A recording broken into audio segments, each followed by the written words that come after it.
चलिए आज हम लोग पढ़ेंगे क्या कन्यादान। कन्यादान। सबसे पहले ये हम लोगों को पता होना चाहिए कि कन्यादान जो है ना उसमें से दो पद है। ठीक है, कितना पद है? दो पद। दो पद, ठीक है। देखिएगा कि एक पद आपका है क्या? कन्या है ना जी। और दूसरा पद क्या? दान। तो कन्या, कन्या का मतलब क्या होता है जानते हो? जी। क्या होता है? लड़की। लड़की यानी बेटी, है ना जी। कन्या का मतलब लड़की यानी बेटी। बेटी, ठीक है। जी। कुछ लोग देहात में कन्या को उसका एक थोड़ा सा बिगड़ा हुआ रूप भी बोल देते हैं, कन्हैया। नहीं, यस सर। देखिए कन्या को ही कन्हैया बोलते हैं हम लोग, इसका मतलब हम लोग बेटी ही बोल रही है कि नहीं? और कुछ लोग, कुछ पुरुष लोग भी बोल देते हैं हमारा कन्हैया। ये गड़बड़ है, गड़बड़ है कि नहीं है? जी सर। गड़बड़ है। यानी कन्हैया बोलने का मतलब यही होता है कन्या, और कन्या का मतलब बेटी। तो कन्या का मतलब बेटी, और लोग तो गड़बड़ हो जाते हैं, कहीं कहीं चकमा खा जाते हैं, है ना। तो कन्यादान, ठीक है ना। इसका मतलब हुआ कि कन्या का दान, कन्या का दान, ठीक है। इसमें अगर समास कुछ दे तो कौन सा समास होगा पता है आप लोग को? बोलो। कन्या का दान नहीं पता, सत्पुरुष समास होगा, ठीक है। देखो पहले बताए थे कि जिसमें होता है विभक्ति चिन्ह का लोप होता है, यानी विभक्ति चिन्ह छिपा हुआ रहता है, कर्ता नहीं कर्म कोई विभक्ति वाला जो देख रहे हो ना, तो यहाँ पर क्या है? कन्या का दान, ठीक है। तो कन्या का दान यानी कन्यादान, क्लियर जी। और तुम लोगों को पता होगा कि कन्यादान कब किया जाता है, पता है? और देखा भी है? कन्या का दान होते हुए देखे हो? जी सर। देखे हो? देखे हैं। है कि नहीं? यस। और पता है कि हमको लगता है कि विशेष अवसर होता है वो क्या, और वो है क्या? विवाह, है कि नहीं? जी। विवाह। और हम लोग भी दान करते हैं, कन्यादान स्पेशल उसके पिताजी करते हैं, खासकर हमारे यहाँ, यानी पिताजी जो होते हैं अपनी बेटी का दान करते हैं, कन्या का दान करते हैं। लेकिन हम लोग भी दान करते हैं, लेकिन हम लोग दान में कुछ दे देते हैं और शंख में क्या डाल देते हैं? पानी डाल देते हैं, नहीं डालते हैं? हाँ। और गीत चलता रहता है, नहीं? दान के लिए हो, दान के लिए हो, है कि नहीं? कहते कि नहीं कहते हैं? इसका मतलब हुआ कि अब दान हो गया, और कोई भी चीज जब दान हो जाता है ना तो उस पर से आपका हक अधिकार खत्म हो जाता है। पता है आप लोग ये बात? कभी दान देते हो? कभी भिखारी आता है या जरूरतमंद कोई आता है ना? जी सर। तो दान में कभी कभी कुछ दे देते हैं, जी। लेकिन क्या उसका लेखा जोखा रखते हैं? नहीं। क्या उससे कभी पुनः मांगते हैं क्या? नहीं। आशा है? नहीं। बिल्कुल आशा नहीं। है ना। तो आप समझ सकते हो कि कन्यादान अगर हो जाए तो सच में माँ बाप का अधिकार उससे समझो क्या हो जाता है, एक तरह से खत्म हो जाता है। हमारी बहू है, मेरी पत्नी है, मैं जो बुझाए सो करूंगा, ऐसी बातें आने लगती है। लेकिन ऐसा नहीं है, वो दान, अरे कन्यादान में अंतर है भाई, इतना बड़ा किया तो निश्चित रूप से हक है, इसमें कोई शक नहीं है। तो देखिए जब कोई भी कन्या का जब जन्म होता है ना तो उसका सबसे अधिक लगाव उनके माता पिता के साथ तो होता ही है, लेकिन उसमें भी सबसे अधिक माँ के साथ होता है। पता है ना? जी सर। और वो माँ की बेस्ट फ्रेंड होती है, सबसे प्रिय मित्र होती है बेटी, है ना?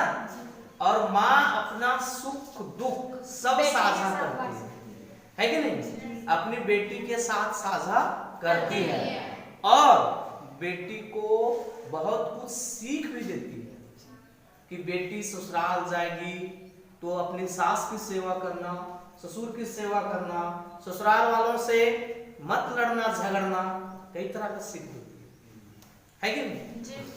और सीख देती है और बेटी को एक कह सकते हैं हम लोग एक समझदार गृहिणी बनाने का भरसक क्या करती है? प्रयास करती है। क्लियर है ना? अब है कि कभी कभी हमारे समाज में देखते हैं कि कम उम्र में ही बेटियों की शादी कर दी जाती है। क्या? Yes sir. मैट्रिक पास हुई, 16 साल की हुई, 17 साल की हुई, अगर उसके पहले अगर वैसा कोई बढ़िया घर द्वार मिल गया तो और घर वालों के लिए सुंदर हो जाता है। ठीक है? तो 16 साल की हुई, 17 साल की हुई कि उसकी शादी कर दी जाती है, यानी कितनों का डेरा डंडी खाली हो जाता है अपने यहाँ से। क्या होता है नहीं होता? तो कहने का तात्पर्य है कि देखिए हर आदमी में जो परिपक्वता होती है, यानी सोचने समझने बोलने की जो क्षमता होती है ना, वो धीरे धीरे उसका विकास होता है, अचानक कोई परिपक्व नहीं होता। तो देखिए अगर किसी भी लड़की या लड़का का शादी विवाह अगर कम उम्र में हो जाता है तो ये गलत है, होना नहीं चाहिए, क्योंकि वो अभी परिपक्व नहीं हुआ है। कैमरे को घुमा फिरा के भी ले सकती है, कोई दिक्कत नहीं, हाथ को डुला सकती है, थोड़ा इधर उधर भी क्लास भी दिखेगा चलेगा। क्या तो बात समझ रहे हैं? हाँ, अगर मैं इधर आ रहा तो इधर भी थोड़ा सा घुमा फिरा के लेना है, एक बढ़िया कैमरा मैं तुमको बनाना है। ठीक है? तो कहने का मतलब है कि आदमी हर उम्र में एक सीखने का एक अलग अलग तरीका होता है। अभी का उम्र आप लोगों का क्या है? खेलने का, पढ़ने का, जितना अधिक से अधिक खुशी का माहौल मिले उसका मजा लेने का, आनंद लेने का। क्या इससे ज्यादा है? नहीं। क्या आपको कोई दुख दे आप सहन कर पाएंगे? नहीं। समस्या आ जाएगा अचानक, अरे क्या करें? तो कहने का मतलब है कि ये जो उम्र है वो शादी विवाह का उम्र नहीं है। इसलिए मैं सभी को कहता हूँ कि हर उम्र की अपनी एक विशेषता है और उस विशेषता के अनुरूप हमको हर काम करना चाहिए। अभी अगर हम किशोर हैं या किशोरी हैं तो अभी मेरा खेलना कूदना, हंसना, पढ़ना, गाना ये सब करना है। कुछ दिन फिर कॉलेज लाइफ आएगा, कॉलेज में फिर कुछ दिन पढ़ेंगे, तो कम से कम एक बेटी को या एक लड़का को कम से कम ग्रेजुएट जरूर होना चाहिए, अर्थात कह सकते हैं बीए पास तक की पढ़ाई होनी चाहिए या बीए पास जितना उम्र में लोग कर लेता है कम से कम उतना उम्र तक होनी चाहिए। उससे क्या होता है कि लोगों में समझदारी आने लगती है, सुख दुख समस्या का क्या हल कब निकालेंगे कैसे निकालेंगे वो आ ही जाता है। इसलिए शादी सभी लोगों से कहते हैं कि शादी कभी भी एक उम्र के साथ ही करना चाहिए। लड़कियों के लिए न्यूनतम अभी उम्र कितना है पता है? 18 वर्ष। लेकिन मैं कहता हूँ ये स्नातक ग्रेजुएशन करते ही कीजिएगा। ग्रेजुएशन के पहले शादी विवाह नहीं करना चाहिए। ठीक है? ये तो बड़ा दिक्कत होगा। लेकिन चलिए दुर्भाग्य है कि अधिकांश शादियां उम्र से पहले होती है, ये तो पता आप लोगों को? जी सर। और जब उम्र से पहले होती है तो उसको क्या आएगा बताओ? हर काम करना आएगा? नहीं। बढ़िया खाना बनाना भी नहीं आएगा। अब जाएगी ससुराल, बनाएगी खाना, अरे थोड़ा नमक कहीं ज्यादा पड़ गया, है कि नहीं? सास लेगी इतना मोटा डांग और 2 डांग लगाएगा क्या कि मैया की सिखा भेजल को तोरा नॉन ने तेल तोरा दे ओरिया बढ़िया से क्या सबसे दोना जहर कर दे डांटेगी ना। हाँ। तो निश्चित है कि आपको हर काम में आप गलती निकलेगी और हर गलती पर क्या मिलेगी? डांट मिलेगी, डपट मिलेगी। कई तो ऐसे हो जाते, इतने उलझ जाते हैं कि पता चला शादी हुआ 6 महीने होते होते राम नाम सत्य है। ठीक है जी। सास ससुर जेल में मस्त है ऐसा लोग बता देता है। कारण क्या है? बेटी का कम उम्र में क्या होना? शादी होना।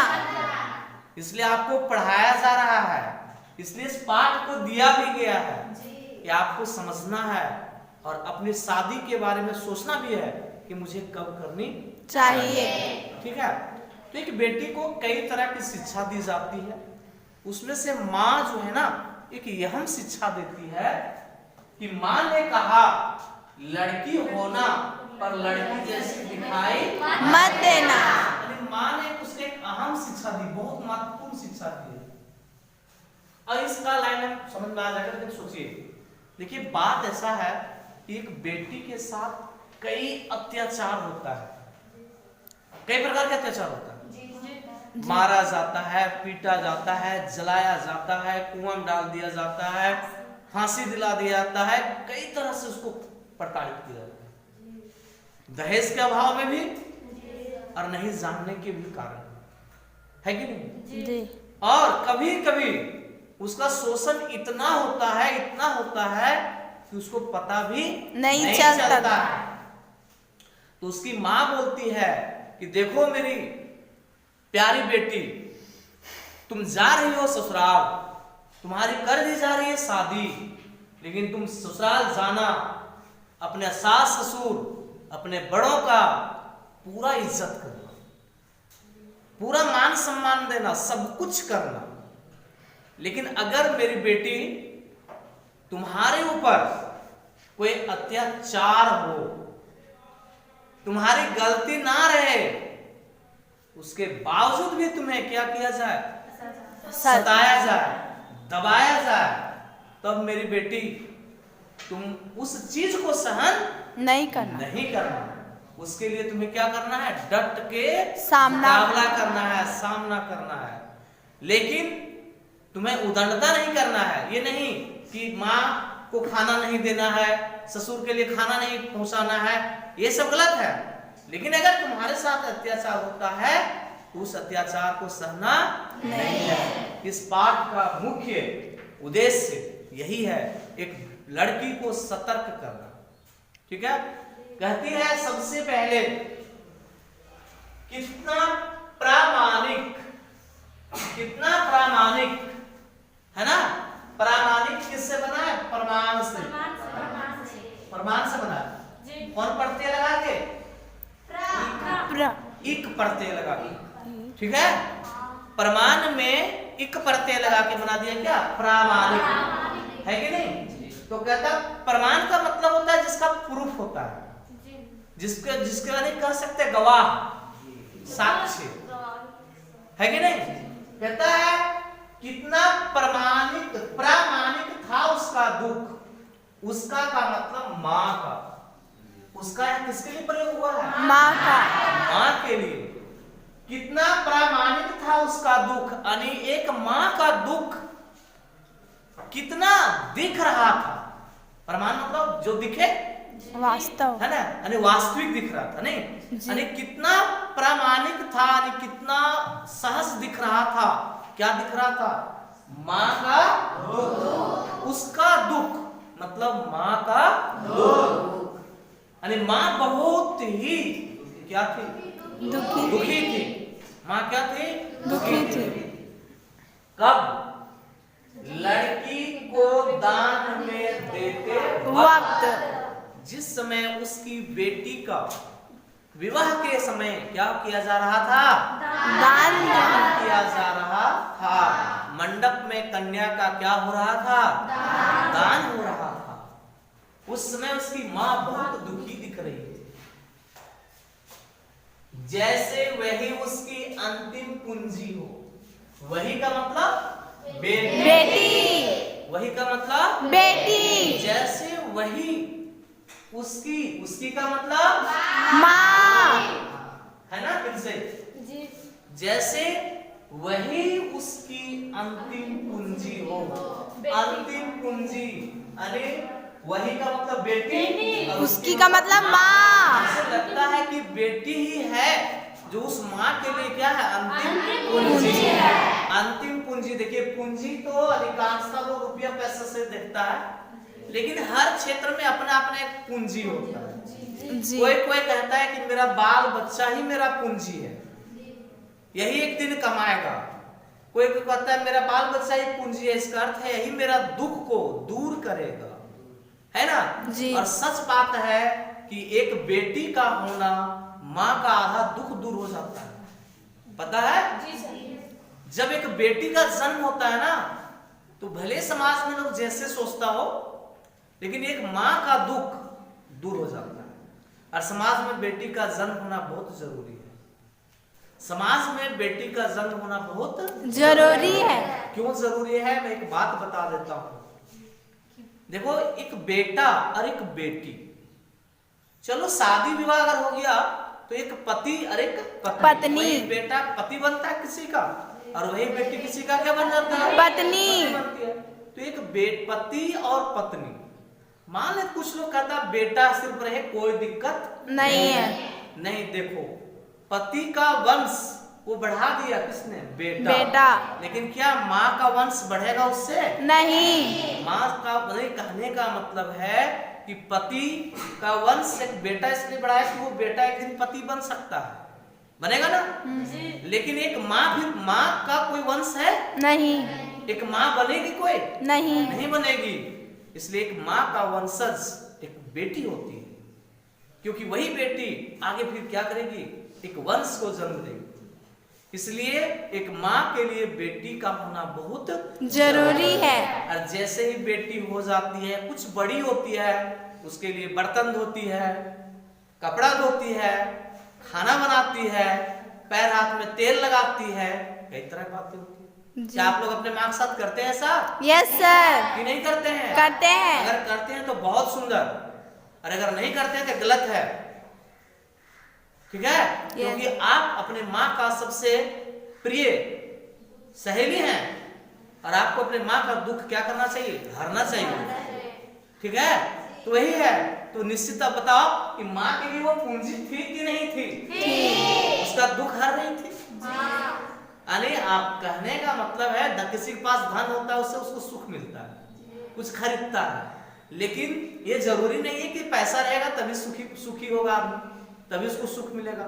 एक बेटी भी उसको क्या दे सकती है, सुख दे सकती है, ठीक है।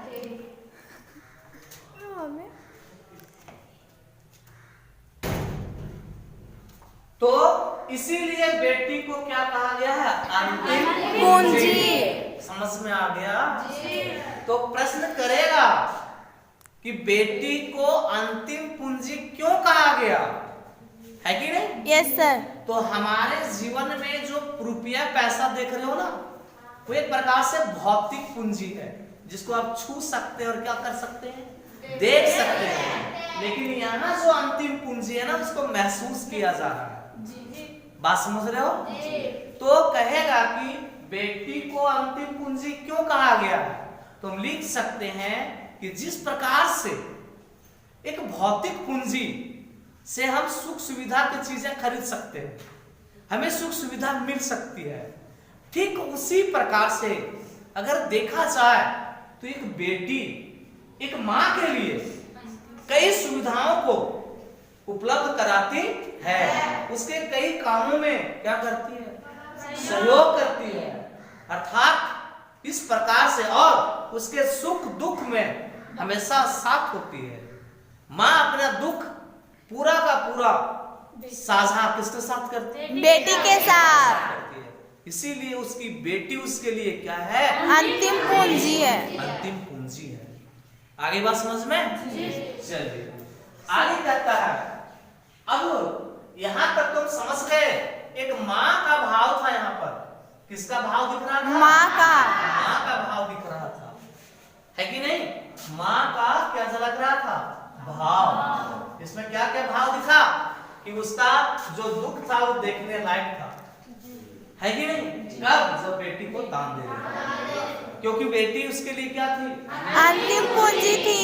अंतिम पूंजी थी, अर्थात अंतिम रूप से सुख देने वाली थी, दुख को हरने वाली थी, है ना? आगे हाँ सर, देखिए माँ अपना बहन के साथ सुख दुख बांट सकती है। माँ अपनी बहन के बिल्कुल साथ बांटती है, तो वो भी एक बेटी का रूप है। जी। यहाँ बेटी का मतलब कई बेटियों का जो रूप है, जो आज माँ है, मौसी है, फूफू है, कई तरह होती हैं। यानी बेटी का कई रूपों में यहाँ बताया गया, एक अपनी पर्सनल बेटी की बात यहाँ नहीं हो रही है, हर बेटी की बात हो रही है, वो भी किसी की बेटी थी, है कि नहीं? हाँ, लेकिन अब आगे है लड़की के बारे में बता रहा है, लड़की के विषय में बताया जा रहा है। एक लड़की का क्या स्थिति होती है जब कम उम्र में उसकी शादी होती है, ठीक है जी। चलिए थोड़ा सा कैमरा इधर भी घुमाओ कभी कभी, ठीक है? बात समझ रहे हो? तो एक बेटी का जो स्थिति होती है कम उम्र में जब शादी होती है, तब देखिए क्या होती है। लड़की अभी सयानी नहीं थी, सयानी, हमारे बेटिया भी सयान न खाए वे, क्या जी। पता है ना? Yes sir. कोई बढ़िया घर हो, शादी कर भी बेटिया के, अभी हमारे बेटिया न खाए सयान में, लोग छोटे हैं बोलते हैं ना? Yes sir. चलिए देखिए सयान, सयान का जो मीनिंग ले लेता है ना लोग, सयानी नहीं, देखिए अलग अलग तरह से लोग मीनिंग लेता है। देखिए सयान का मतलब या सयान लड़का या सयानी लड़की। तो ये कुछ लोग कहते हैं कि बेटी बड़ी हो गई सयान हो गई, है कि नहीं? कुछ लोग कहते हैं बेटा बड़ा हो गया सयान हो गया। नहीं, सयान उसको नहीं कहते हैं। सयान का मतलब समझदार, सयान का मतलब समझदार। देखो कोई कोई लड़की या लड़का ऐसा होता है कि उसका शरीर कम उम्र में ज्यादा बड़ा हो जाता है, हो जाता है या नहीं हो जाता? हो जाता है। हो जाता है, लेकिन अभी उसको उस हालत में भी बचपन से खेलेगा, बच्चा जैसा बात करेगा, इसका मतलब क्या हुआ? शरीर से बड़ा हो गया, दिमाग से बड़ा नहीं हुआ। तो सयान का मतलब कह सकते समझदार, जो तर्क वितर्क कर सके, परिस्थितियों को समझ सके, ऐसा होना, ठीक है? तो लड़की अभी सयानी नहीं थी, यानी सयानी नहीं थी इसका मतलब समझ में आया? लड़की अभी उतनी समझदार नहीं थी। लड़की अभी उतनी समझदार नहीं थी। और एक तो समझ में आ गया, अभी इतनी भोली सरल थी लड़की, क्या थी? भोली थी, भोली और सरल थी। भोली सरल थी, ठीक है? दोनों उसकी विशेषता है, भोली सरल। भोली मतलब भोलापन था उसमें, है ना? और सरल मतलब आसान आसान चीजों को समझने वाली थी। इसका मतलब होता है कि उसकी जो बेटी थी ना, वो भी भोली भाली है, ना समझ है ना? जैसे मम्मी हम भी मेला से आएंगे, चलन बेटी तोरो लगवा नहीं बात समझा? पापा पापा मेरे लिए टॉफी ला दीजिएगा, तो खातिर टॉफी ला देंगे, मतलब ला देंगे कि नहीं ला देंगे? नहीं ला देंगे, मेला नहीं ले जाएंगे, वो बोल रही है। लेकिन लड़की है सरल भोली कि मेरी माँ तो बोली है मेला लेके जाएंगे क्या? जी। मेरे पापा तो बोले टॉफी ला देंगे, है कि नहीं? बात समझ रहे ना? Yes sir. वो सीधा समझती है, सीधा, अर्थात ताना वाना समझती नहीं है। इसीलिए इसको भोली सरल कहा गया, है ना? जैसे ससुराल जाएगी, बोलेगी माँ खीर बनाऊं, नहीं, सास बोलेगी बनाओ खीर, ये बनाओ नहीं, ऐसे बोल रही है। इसका मतलब बनाने बोल रही है या नहीं बोल रही है? नहीं। नहीं बोल रही, लड़की से कह रही है, सास तो बोलबे की है पूरा खीर वो बना है ना। अब सास को खाने के लिए जाएगी देने, बने ले तो है खाए ने, है ना, बने ले तो है खाने। लड़की भोली सरल है, सब वही खा लेगी क्या। तो इस प्रकार से यानी लड़की जो है वो भी भोली भाली है, सरल स्वभाव की है। अभी उसे तर्क वितर्क और टेढ़ी मेढ़ी भाषा की समझ नहीं है। कहता है वो इतनी भोली सरल थी कि मतलब आगे कहा जा रहा है उसे मतलब लड़की को सुख का आभास तो था। सुख किसे कहते हैं जानती है, क्योंकि वो खेल रही है, कूद रही है, मायके में जो कहती थी वो लाके दिया जा रहा है, यानी जो भी कुछ है सुख ही है, दुख नहीं। क्या माँ बाप से कोई दुख मिलता है तुम लोग को? क्या नहीं। बोलो, दुख मिलता है? नहीं। कुछ वो गलती करेगी, थोड़ा डांटेगी, हल्का समझा देगी कि ना जानो लेते पूछ के दिल लड़ती नोना चेटी कमे दिल लड़ती, लेकिन क्या सब सब्जी उब्जी फेंकने लगती है माँ? नहीं फेंकने लगी, समझा देगी क्या। लेकिन अगर वही काम कहाँ हो जाए? ससुराल में, तो समझ जाओ कि क्या होने वाला, क्या पूरा महाभारत हो जाएगा, है कि नहीं। अगल बगल आसपास आप लोग देखते होंगे ऐसा होता है। अगर आपके यहाँ भाभी होगी तो भी तुम लोग को पता चल ही जाता होगा, लेकिन बता दें कि वो भी एक बेटी है, ध्यान देना। तो वो सुख का आभास था, मतलब खाली खेलने कूदने के बारे में जानती थी, तो सुख जानती थी। तो होता था कि सुख किसको कहते वो समझती थी, यानी सुख में वो खुश रहना जानती थी। थोड़ा बहुत आभास था, आभास मतलब थोड़ा बहुत जानकारी, वो भी पूरा पता उसको नहीं था सुख क्या होता। लेकिन दुख बांचना यानी झेलना, दुख बांचना नहीं आता था, दुख झेलना नहीं आता था। क्यों नहीं आता था? क्योंकि आज तक दुख मिला ही नहीं है। क्या दुख का कभी सामना करने की आवश्यकता उसे नहीं। तो उसे दुख झेलना कहां से आएगा? आएगा बोलो? नहीं। कभी अभी तुम लोग भी कहता होगा, कोई पहले बोलता था ना, बोल बड़ी मुड़ा पिराहा, कौन सी होता है मुड़ा पिराया, ककरा को थे मुड़ा पिराए के क्या। ऐसे कई चीज आपको भी लगेगा, घर में माँ पिताजी को कहेंगे बड़ी डरवा दर्द करो, तुम लोग ककरा को थे डरवा दर्द करके क्या पता चलता नहीं। सर हम लोग तो मस्त रहते हैं, खाते पीते खेलते पीते, कहीं कुछ नहीं होता है ना। दर्द का नाम हम लोग नहीं जानते हैं, क्लियर। इस उम्र में दर्द तो दूर रहता है हमेशा, गिरलो पर कहेंगे खेलने तो और दौड़ेगा क्या। साइकिल से गिर गया फिर वो स्मरण साइकिल चला के घर जाए, कोई पूछेगा चोट लग ना, कुछ नहीं हुआ क्या। इसका अर्थ क्या हुआ कि दुख झेलना उसे आता नहीं था, क्योंकि आज तक उसके जीवन में कभी दुख आया ही नहीं था। पाठिका थी, पाठिका मतलब जानने वाली, पढ़ने वाली, उसी को बोलते पाठिका, जानने वाली थी।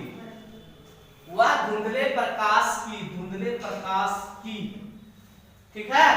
कहता है वह जो थी ना, वो धुंधला प्रकाश का मतलब क्या हो सकता है, यानी जिसमें लोगों को कोई चीज पता नहीं चलता है, ठीक है।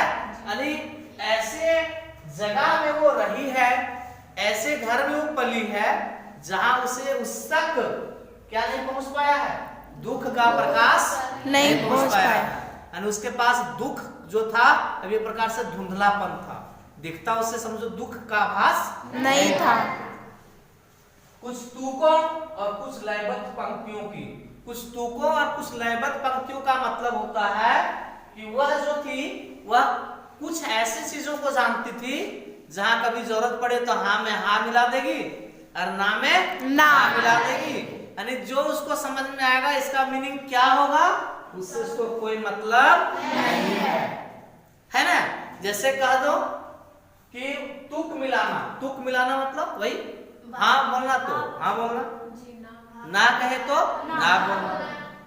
बात समझ रहे हो? तुम खाएगी, नहीं नहीं खाओ बेटा, ठीक नहीं खाएंगे, है ना? यानी जैसे जो पूछे वैसे कह देना। अब बोले जैसे घर वाले बोल दिया ना तुम यही ना नाम आते हैं थोड़ा सा, तो यहाँ खड़ा है। अरे कहाँ यहाँ खड़ा है? बोले हमारी मम्मी कहा ले कि यहाँ खड़ा रही हो। बात समझ रहे हो? जी। ऐसा बोला कि जुड़वा में खड़ा रहे ना, बोले मम्मी हमारे यहाँ कहा ले खड़ा रहे।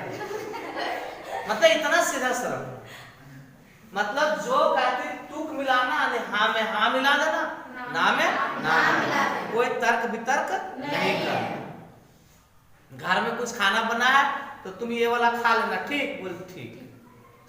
ऐसे कुछ लयबद्ध पंक्तियों, लयबद्ध पंक्तियों का मतलब जो पंक्तियां आसान होती है, जो चीजें आसान होती है। गीत गाना क्यों आसान होता है, कविता याद करना आसान क्यों नहीं होता है? क्योंकि गीत में लय होता है, इसलिए दूसरा दिन में सीख जाती है तुम लोग। यानी आसान कह सकते हो, आसान चीजों को समझने की सिर्फ उसमें क्या थी? समझ थी।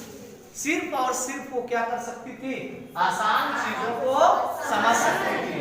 यानी लयबद्ध पंक्तियों का मतलब वो आसान बातों को समझने वाली थी, तुक में तुक मिलाने वाली थी।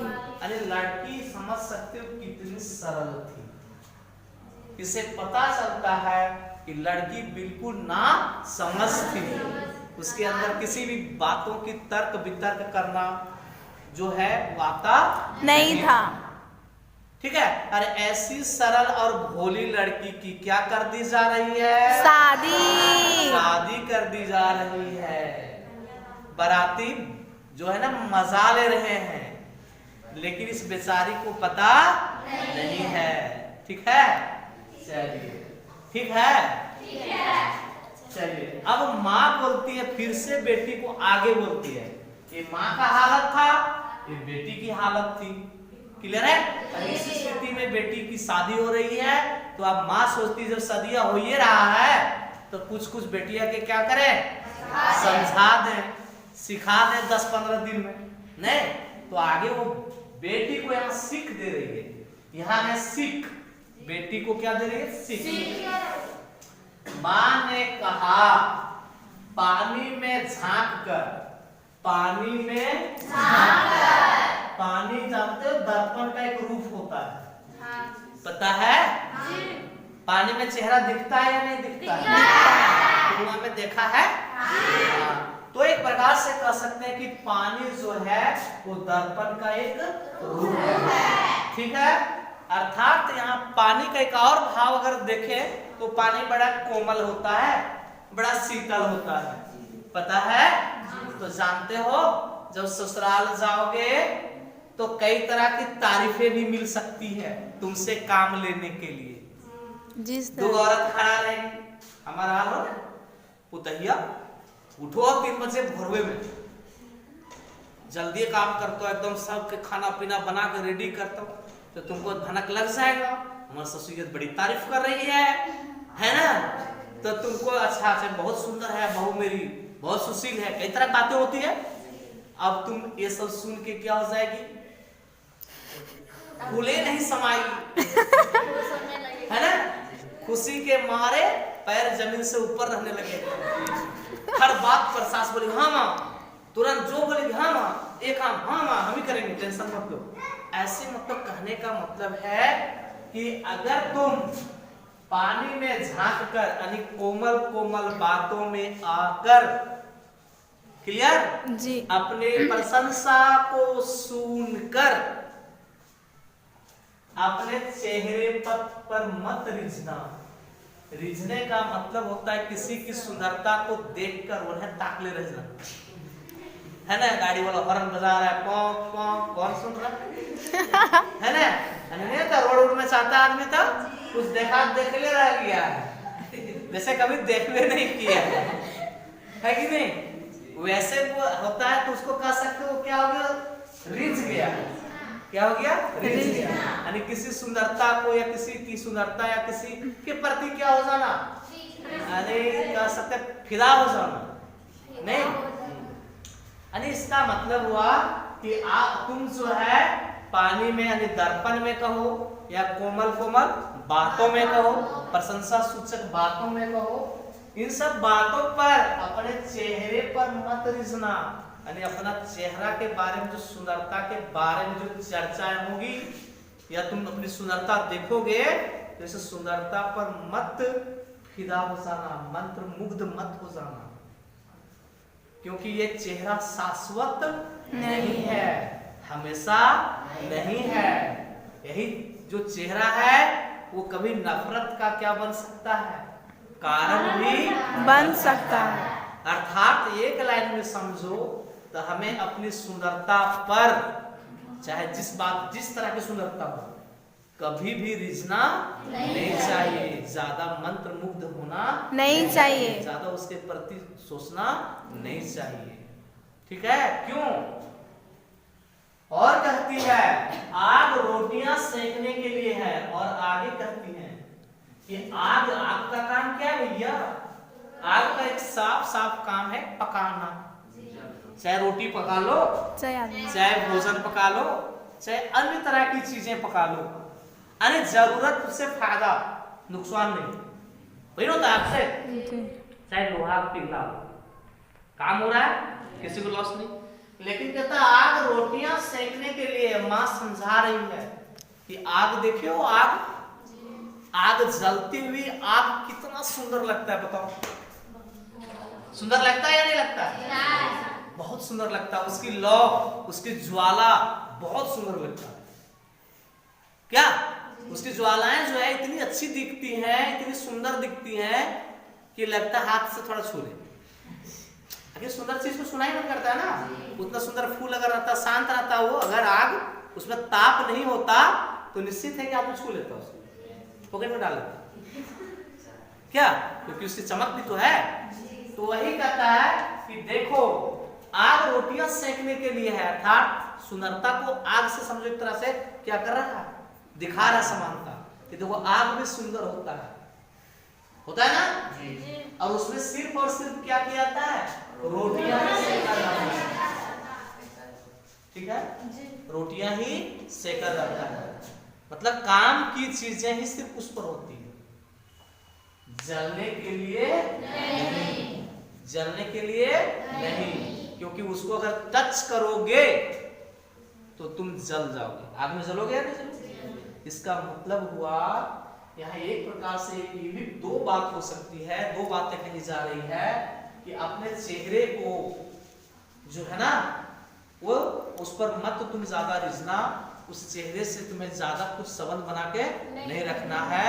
बस जो चेहरा है उसे रहने देना, घर के सारे कामों को अपने अनुसार तुम करना, सभी का मान सम्मान करना, और ज्यादा चेहरे पर रिझना मत, घमंड मत करना, नहीं तो ये चेहरा जो है तुम्हारा जान भी ले सकता है। जिस प्रकार आग पर रोटी ना सेक करके हाथ सेक दो, क्या हो जाएगा? जल जाएगा। उस प्रकार तुम्हें जैसे रोटी सेकने के जगह पर आग से लोगों को क्या कर दिया जाता है, जला दिया जाता है, वैसे तुम्हें या तुम्हारी सुंदरता जिस पर तुम ज्यादा रिझोगे ना, उसी आग से तुम्हें जला दिया जाएगा, मार दिया जाएगा। इसलिए तुमको बता दे रही हूं कि अपनी सुंदरता पर ज्यादा मत रिझना, अपनी सुंदरता को ढक के रखना है ना, यानी पर्दे में ही रहना। आगे, वस्त्र और आभूषण शाब्दिक भ्रमों की तरह बंधन में स्त्री जीवन के। कहता वस्त्र और आभूषण, वस्त्र मतलब कपड़ा जी, और आभूषण का मतलब गहना। गहना जी। एक कपड़े और जो गहने हैं ना, ये तो आदमी पहन के सुंदर हो जाता है जी, है कि नहीं? हमारे शरीर को पूरा अलंकृत कर देता है। ये कपड़ा ढंग का पहनो, मजेदार, एक से एक डिजाइन कपड़ा लोग पहनता है, एक से एक आभूषण लोग पहनता है। क्यों? सुंदर दिखने के लिए जी, है कि नहीं? Yes sir. तो ध्यान देना, ससुराल में कपड़ा और आभूषण मिलेगा कि नहीं वो मैं नहीं कह सकता, किसी को मिलता है किसी को नहीं भी मिलता है, लेकिन ये शाब्दिक है, शब्द से बना है शाब्दिक। कहता है ये शाब्दिक है, भ्रमों की तरह बंधन है स्त्री जीवन के। कहने का मतलब है कि वस्त्र और आभूषण स्त्री जीवन के लिए ये क्या है? बंधन है। क्या है ये? बंधन है। अर्थात तुम्हें बढ़िया कपड़ा मिल जाए, बढ़िया आभूषण मिल जाए, या फिर बढ़िया कपड़ा और आभूषण की तरह क्या मिल जाए? शब्द मिल जाए। शब्द मतलब प्रशंसा मिल जाए। क्या ये भी सब जानते हो ना? शब्द भी बहुत बड़ा आभूषण है। मिलने तो लगेगा अरे कल क्या कर दे, कल क्या नहीं कर दे। आवेश में लोग कुछ भी कर देता है। आवेश कहाँ से उत्पन्न होता है आदमी के अंदर? शब्द से। होता है या नहीं होता है? होता है। होता है। तो वही कहता है कि वस्त्र और आभूषण इस शाब्दिक भ्रम की तरह है, और ये जीवन में तुम्हें क्या कर सकता है? बंधन में डाल सकता है। तो तुम इस वस्त्र और आभूषण के प्रति कभी भी मत बहकना, अपने मन को बहकने नहीं मत देना। देना। क्योंकि तुमको पता है कि अगर कोई भी आदमी आज के डेट में लालच में ज्यादा फंस जाता है, बढ़िया कोई आभूषण दे दिया, कपड़ा दे दिया, उसके लालच में आ गए, उनकी बातों में आ गए, वो तुम्हारा क्या कर सकता है पता? दुरुपयोग करेगा, गलत इस्तेमाल कर लेगा तुम्हारा। और तुम सोचोगे कि मेरे लिए बढ़िया कपड़ा ला रहा है, बढ़िया आभूषण ला रहा है, अच्छा हमको तो बहुत मान रहा है, लेकिन तुम एक दिन निश्चित है कि एक दिन तुम इस मोह के बंधन में क्या हो जाओगी? फंस जाओगी। और फंसते ही तुम्हारा क्या होगा? दुरुपयोग होगा। किसी भी इंसान को देख लो, किसी को चाय पिला दो या किसी का चाय पी लो, या किसी का एक दिन के लिए समझो नाश्ता कर लो। सुबह उठते ही मान लो होटल गया, कोई खिला दिया, खिलाने के बाद बोला तब ठीक है बाबू, हाँ हाल चल लिया, बोले तेरे से विष्णुगढ़ जाना था बाबू, चल भी तेरे साथ है। क्या बोलेगा? ना बोलेगा? हिम्मत है इसके अंदर? अरे अब ये तो नाश्ता करेले है, जाहिर पड़ेगा। जाएगा कि नहीं जाएगा? पक्का जाओगे। तो ये बंधा कहां से तुम? नाश्ता चाय पी करके बच गया ना? जी सर। बस यही बात है महिलाओं में भी, बेटियों में भी, कि बेटियां वस्त्र और आभूषण के पीछे ज्यादा परेशान होती हैं। अरे ये अगर कहीं से आपको मिलने लगा, मान सम्मान ज्यादा मिलने लगा, प्रशंसा होने लगा, तो समझ लेना कि निश्चित है तुम्हें कहीं ना कहीं बंधन में पड़ना होगा। और जहां बंधन में पड़ोगे तुम्हारा शोषण होगा, तुम्हें सताया जाएगा। इसलिए तुम्हें इन सब चीजों से क्या करना है? बच के रहना है। सुंदरता पर नहीं रिझना है, अपने वस्त्र और आभूषण के बंधन में नहीं पड़ना है, नहीं तो तुम्हारा एक दिन क्या हो जाएगा?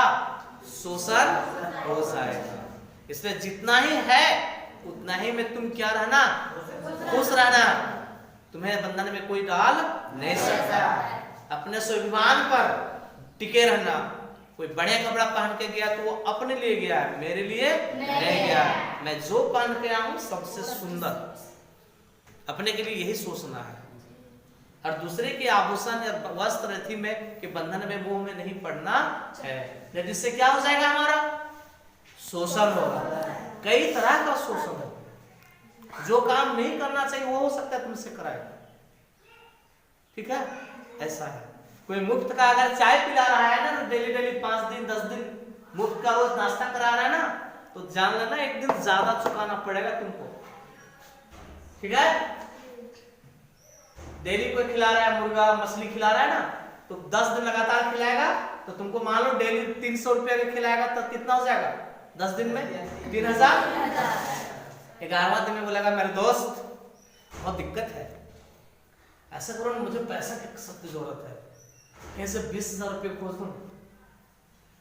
तुम सोचेगा अरे अच्छा दोस्त है क्या? ऐसे तुम भी सोचेगा अरे रोज खाना पीना खिलाया है, कैसे कहे खोज खास के दे देगा 20,000। घूमते रहो अब तुम, फिर खिला देगा उससे कुछ तुमको पैसा, फिर तुम लड़ोगे, मांग पाओगे, मुंह खुलेगा। जब मांगो तो बोले शाम को नाश्ता वास्ता चलेगा तेरे। तो बंधन में पड़ा या नहीं पड़ा? बात यही है। ठीक है, तो यहाँ पर एक बेटी कैसे बंधन में बंध जाती है, कैसे उसका शोषण होने लगता है, वो बताया गया है। और जो बेटियां ऐसा करती है, अपने चेहरे पर रिझती है, वो वस्त्र आभूषण के अथी में आ जाती है, वस्त्र आभूषण के लालच में आ जाती है, वही उन बेटियों का क्या होना शुरू हो जाता है, शुरू होता है। इसलिए माँ सचेत कर दी, ऐसा मत करना। देखो सचेत किए ना जी। नहीं सचेत किए ना जी। मत मतलब मना करना जी। सचेत किए नहीं। क्लियर है? अंत में माँ ने कहा कि हमने जो तुम्हें ऊपर में मना किया वो सब तो तुमको नहीं करना है, लेकिन इसका अर्थ ये भी नहीं है कि तुमको ये सब बताने का मतलब क्या हुआ, सीधा होकर रहना, साधारण जिंदगी जीना, यही ना हुआ जी। लेकिन लास्ट में माँ ने कहा कि बेटी मैंने जो तुम्हें बताया वो तुम्हारे साधारण जीवन के लिए था जरूर, लेकिन मैं बता दे रहा हूं बेटी, माँ ने कहा लड़की होना मतलब तुम तो लड़की हो, इसमें कोई शक नहीं है। जन्म से तुम लड़की हो, जन्म से कोई लड़का है, यहाँ दो ही तो जब लोग हैं, एक लड़की एक लड़का, तो तुम तो लड़की हो, इसमें कोई डाउट नहीं, कोई शक नहीं है। कहता है तुम तो लड़की हो, इसमें कोई शक नहीं है। इसका अर्थ थोड़े है कि जब तुम लड़की है तो तुम्हें जो कहे सब करते जाना, ऐसा है नहीं। लड़की है या लड़का है, अधिकार दोनों का क्या है, बराबर। कहता है माँ ने कहा लड़की होना, यानी लड़की होना मतलब एक कन्या की, एक बेटी का जो आचरण है वो सारे आचरण को निभाना, सारे आचरण को निभाना, मतलब समझ रहे, सारे आचरण को निभाना, मान सम्मान इज्जत प्रतिष्ठा की जितनी भी बातें हैं, माँ बाप का माथा मत झुकने देना, सारे आचरण को निभाना। लेकिन पर मतलब लेकिन लड़की जैसी दिखाई मत देना, दिखाई मत देना, जैसी दिखाई, लड़की जैसी दिखाई मत देना। इसका मीनिंग क्या हुआ कि जो अन्य लड़कियां सह रही है, जो अन्य लड़कियां झेल रही हैं, जो अन्य लड़कियां अपना शोषण को किसी के विरोध नहीं कर रही है, जिन पर शोषण होता है लेकिन विरोध नहीं करती है, शोषण हुआ जाके कुआं में कूद के जान दे दी, शोषण हुआ फांसी लगा ली, शोषण हुआ जहर खा गई, बोले ना ये सब गलत है। उन लड़कियों की भांति मत रहना, लड़की जैसी दिखाई मत देना। मतलब कौन लड़की, कोई लड़कियां, जो लड़कियां अपने शोषण को ना सहते हुए, मतलब शोषण को सहते सहते अंत में जान देती है, उसका विरोध करना नहीं जानती है। उन लड़कियों को के लिए कहा गया है कि उन लड़कियों की जैसा दिखाई मत देना। इसका मतलब उन लड़कियों की तरह नहीं रहना है। इसका मतलब क्या है, तुम्हें अपने शोषण का क्या करना है, विरोध करना है, विरोध करना है। तुमने अपने अधिकार की क्या करना है, जो है लड़ाई करना है, अधिकार के लिए लड़ना है। तुम देखता होगा एक सीरियल देता प्रतिज्ञा, अगर कोई देखती होगी, देखता होगा तो देखना, वो एक पूरे सीरियल में संघर्ष किए पूरा अपने अधिकार के लिए। वो सीरियल सिखाता है कि एक बहू को, एक बेटी को कितना क्या करना चाहिए, क्या नहीं करना चाहिए। तो यहाँ पर बता सकते हो लड़की जैसा दिखाई मत देना का अर्थ क्या हुआ कि तुम अन्य लड़कियों की तरह जो क्या करती है, शोषण बर्दाश्त करती है और अंत में अपना क्या दे देती है, जान दे देती है। उन लड़कियों की तरह तुम्हें व्यवहार नहीं करना है, बल्कि तुम्हें क्या करना है, अपने शोषण के विरुद्ध आवाज उठाना है, अपने अधिकारों के लिए लड़ना है, अपना मान सम्मान बचाना है। इसके लिए जब आवाज उठाना पड़े तो एकदम उठाना, बेशक चाहे सामने कोई भी रहेगा, लेकिन अपना शोषण बर्दाश्त नहीं करना। जब गलती नहीं है तो बर्दाश्त भी नहीं करना, लेकिन जान मत देना, लेकिन जान मत देना। बात समझ में आ गई? तो एक कन्या को दान देने के लिए, है ना, जो है आदमी को समझ लो कि कितना तरह के कष्ट से गुजरना पड़ता है। एक बेटी को तैयार करना, उसको शिक्षा देना, उसको सब कुछ करना, फिर उसको लास्ट में लोग क्या करते हैं, ससुराल वाले मार देते हैं, जो गलत है। क्लियर है ना? आगे बात समझ में? कोई दिक्कत? चलिए ठीक।